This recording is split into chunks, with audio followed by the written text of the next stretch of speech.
We got a bunch of calls. Was there something else to get to? Well, the only other thing I was going to comment on is that you mentioned earlier fake news and stuff like that. Okay. So somebody sent us something through the Atheist Experience Facebook group. He messaged it to us. And it was an article on foxnews.com, and it says, archaeologists excavate biblical giant Goliath's hometown. And he messaged this to us with a demand that we explain this. And so the first thing I did was I read the article, okay? It doesn't say what he thinks it says. It's not fake news, okay? Let's be clear about that. It's not fake news. It's actually a legitimate article describing some archaeological stuff going on.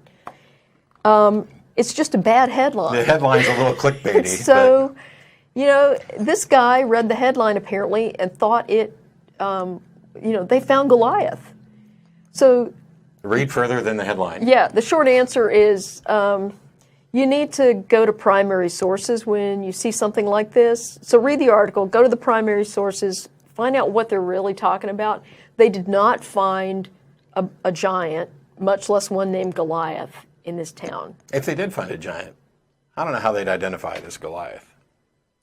Yeah. I mean, but... Yeah, maybe he had a name tag, It's not like we have Goliath's DNA to compare the body to, Hey, well, we've confirmed, Goliath, you are the father. Yeah. Thanks so much.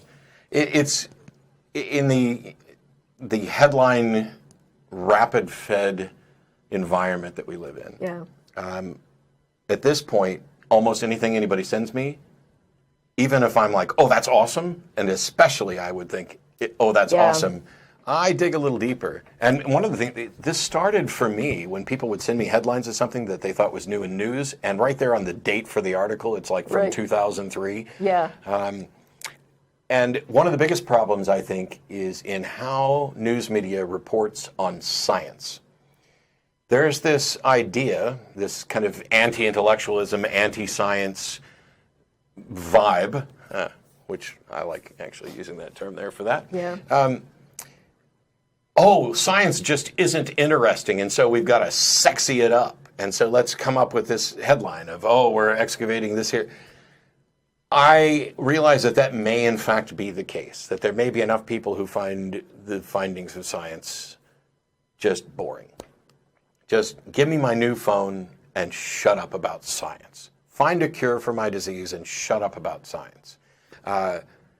We think for the first time in the history of this planet, we now have metallic hydrogen.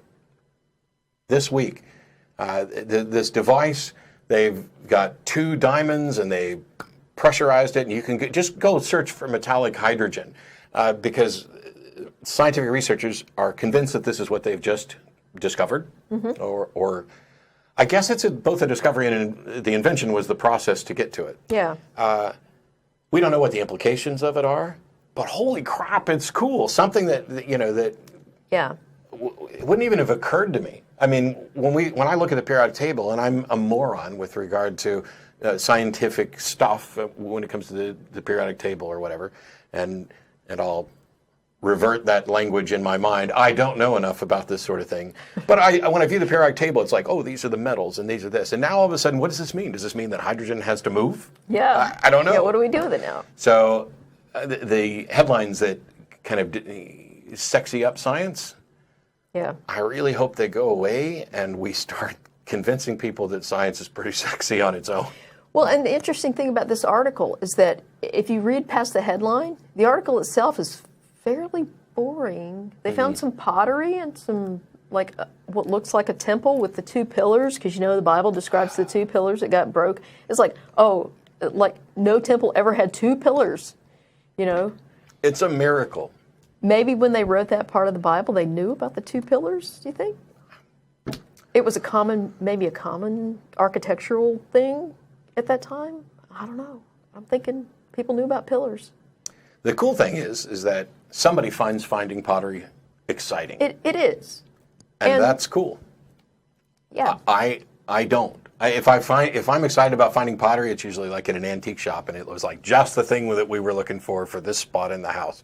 But I'm not very fetishizing with regard to my ancestry. I really don't care what my great-great-great-great-great-great-grandfather did or didn't do. But there are people for whom that's a big deal. Yeah. But when it comes to scientific findings, I don't know how to solve the problem. I'm just not convinced that the clickbaity headlines are actually solving the problem, especially if all people are reading is the headline, reaching a conclusion, and then running off to share it with all of their friends on Facebook.